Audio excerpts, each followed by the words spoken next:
Welcome on in, everybody, here to AuburnUndercover.com, the Auburn Undercover YouTube channel. My name is Nathan King, joined here by Jason Caldwell. We're here inside of Bryant-Denny Stadium, where Auburn faces off against the number 13 Crimson Tide in the 2024 Iron Bowl. Jason, it is the first time since Nick Saban's first season at Alabama that the Crimson Tide come in with 3 losses. Of course, Auburn, is feeling a little confident, feeling some wind in their sails, some smiles on the sideline for only a couple times that they've been able to do that this season. But let's get into the matchups here. Obviously, the confidence is going to be a big part of this game for Auburn in a place they haven't performed well over the last few years. Iron Bowl got started with some nice trash talk early in the week by DeMarcus Riddick and some Auburn youngsters. DeMarcus Riddick is going to be a huge player though in this game, Jason, because containing Jalen Milroe, keeping him from being that dynamic runner we know he's obviously capable of being. It's been shown this year that if you make him beat you throwing the football, sometimes now Alabama's not able to do that. Yeah, I think you look at it, and to me, maybe the entire key of this game is Jalen Milroe running the football.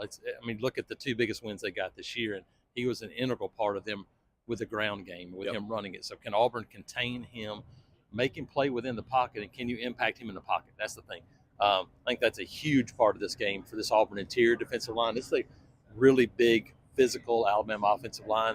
It's very similar to Texas A&M on the front last week, and Auburn did not really impact, quarterback last week a whole lot. And so he was able to stand in the pocket, make some plays, extend things.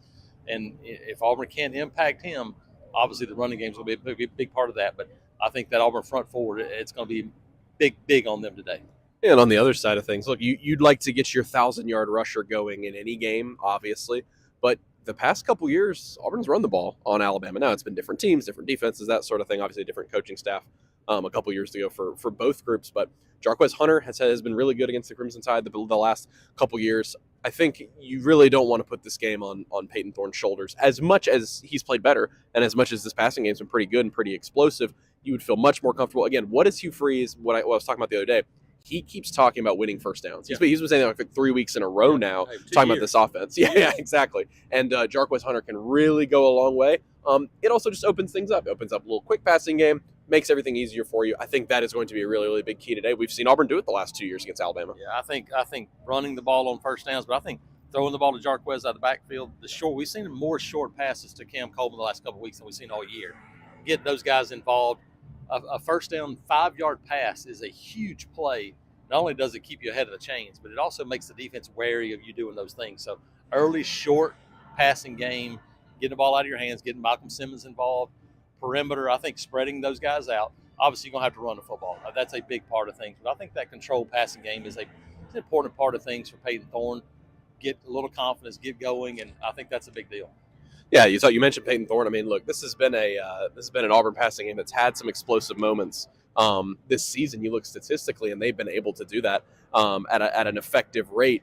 Hasn't necessarily led to plays in the red zone. Hasn't led to long touchdown passes in a while. You've started to see them come into their own.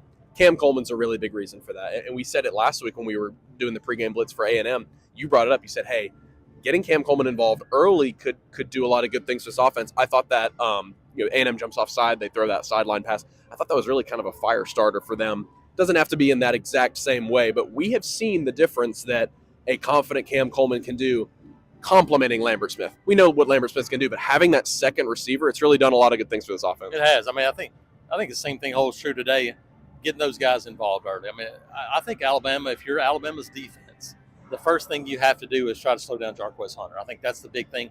We saw last week Oklahoma quarterback making runs. Peyton Thorne last year against Alabama had some big runs. Saw Peyton Thorne last week with some big runs.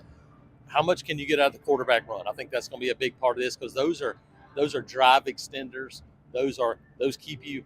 To me, can you avoid the 6-yard loss and get 2 yards? Yep. I mean, it doesn't show up as a 2-yard gain, but that's a massive difference in field position and staying ahead of the chain. So just those little plays today are huge. But you're right. Cam Coleman, energy guy. Malcolm Simmons, energy guy. Those young guys, you got to get them go. Keandre Lambert Smith is a guy that understands it. He can go, hey, I'll make my plays in the second, third quarter. Those young guys, it feels like you need to get them going early. Yeah, and talking about that confidence and keeping the wind in their sails early. Again, it's one of those things. When you get to the end of the season, you're kind of talking about matchups that have been the case. But look, you want to get off to a fast start in any game. It feels like for Auburn here today, they have some confidence going into the Iron Bowl. This is the first time in a long time that Alabama's had a loss going into the Iron Bowl the week before. Now, they're not as bad as the team that was out there in Norman. They're going to play much better on this field here today. But I think some early, whether it's a defensive stop, a turnover, we've been talking about this defense getting turnovers, obviously that would be massive, an early touchdown, something like that to keep this team confident because we see it, we saw it from the mindset of players this week, DeMarcus Riddick and Cam Coleman, Perry Thompson, they're going into this game loose and easy. It's the second straight game for them where they're just like, look, we know that we can pull off the upset. We know we've been playing better. So they definitely have less pressure than Alabama in this game. Yeah, weather the storm. That's the key for Auburn today. Weather the storm because there's going to be one in Bryant-Denny Stadium. Or you're going to weather the storm, and you're going to have to do that. And it's going to be. I mean, we've seen Auburn. The one issue for this defense has been giving up big passing plays. You're probably going to give up one of those at some point today. I mean, Jalen Milroe is going to extend a play. You get somebody behind the defense. Can you weather the storm, not compound it? We've seen Auburn play pretty mistake-free football for much of the last 6 or 7 games. That has to continue today. On the flip side, Auburn defense hasn't created many. That's how you create momentum, is creating a turnover or two.